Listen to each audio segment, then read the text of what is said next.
K뱅크가 연내 완료를 목표로 기업 공개를 재추진합니다. 2022년 상장 추진 당시 증시 악화와 투자 심리 위축 등으로 연기했다가 최근 시장 상황이 개선되면서 기업 가치 상승을 기대할 수 있다는 판단 아래 내린 결정입니다. 금융권에 따르면 K뱅크는 지난 18일 열린 이사회에서 IPO 추진 안건을 의결했습니다. 이사회 의결에 따라 연내 상장 완료를 목표로 이른 시일 내에 지정감사인을 신청하고 상장 주관사 선정 절차에 나설 계획입니다. K뱅크는 2022년 9월 유가증권시장 상장 예비심사를 통과하고 상장 준비를 진행해 오다 지난해 2월 상장 추진을 철회했습니다. 증시 악화로 K뱅크의 성장성과 수익성 등을 제대로 인정받기 어렵다는 이유였습니다. 일단 올해 기준금리 인하 가능성이 높아지고 있는 만큼 IPO 시장도 다시 훈풍이 불고 있습니다. 올해 하반기에 수요 예측을 진행한 기업들이 대부분 희망 공모가 밴드 상단을 초과하는 공모가를 확정하는 등 IPO 시장이 활기를 띠고 있습니다.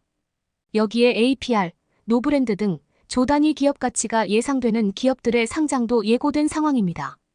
다만 현재 K뱅크의 사정은 여의치 않은 것으로 보입니다. K뱅크는 비트코인 열풍이 불었던 2020년 가상자산 거래소 업비트와 제휴를 맺으면서 3년간 크게 성장한 기업입니다. 2019년 1조 4천억 원대에 불과했던 여신은 2020년 말 2조 9,870억 원에서 2021년 말에는 7조 원까지 성장했습니다. 2022년에는 10조 원을 돌파했습니다. 지난해 9월 말 기준으론 13조 8,400억 원입니다. 가입자 수 역시 2020년 219만 명에서 2021년 말 700만 명을 돌파했습니다. 약 1년 만에 480만 명이 증가한 셈입니다. 이에 힘입어 출범 4년 만인 2021년 처음으로 224억 원의 연간 흑자를 달성했습니다. 2022년에도 836억 원의 순이익을 내며 실적도 순항했습니다. 문제는 지난해부터 실적이 점차 주춤하고 있다는 점입니다. 지난해 3분기 누적 기준 순이익은 382억 원으로 1년 전보다 46.4%나 감소했습니다. 대규모 충당금을 적립한 탓입니다. 실제로 지난해 9월 말까지 적립한 충당금은 1,858억 원으로 전년 대비 1,016억 원이나 늘었습니다. 경쟁사와 비교하면 더욱 차이가 납니다. 카카오뱅크는 지난해 3분기 누적 기준 최대 실적을 달성했습니다. 누적 순이익이 전년 동기 대비 37.9% 증가한 2,793억 원으로 집계됐고 여신 잔액은 K뱅크의 2.6배에 달합니다. 수신 잔액은 K뱅크의 2.3배 규모인 45조 7천억 원을 기록하고 있습니다. 최근 IPO 출사표를 던진 토스뱅크와도 성장세 차이가 뚜렷하게 나타나고 있습니다.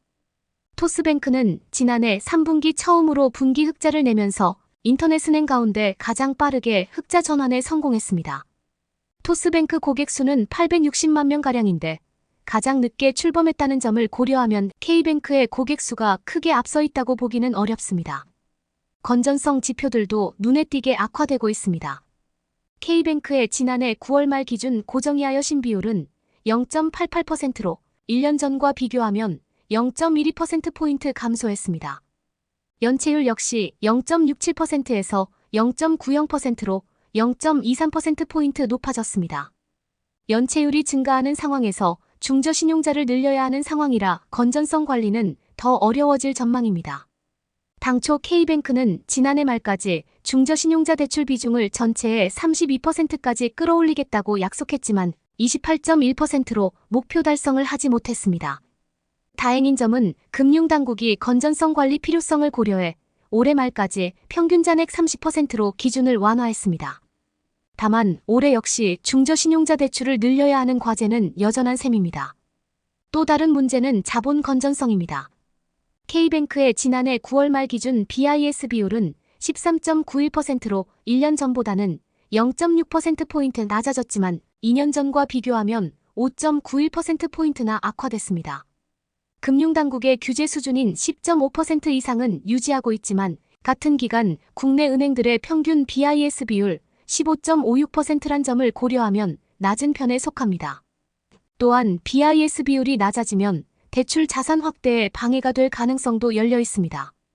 BIS 비율은 자기 자본을 위험 가중 자산으로 나눈 값으로 통상 순이익이 줄거나 순이익 성장 대비 대출 자산이 급격히 늘어나면 위험 가중자산 비중이 확대돼 BIS 비율이 낮아지는 현상이 나타나기 때문입니다.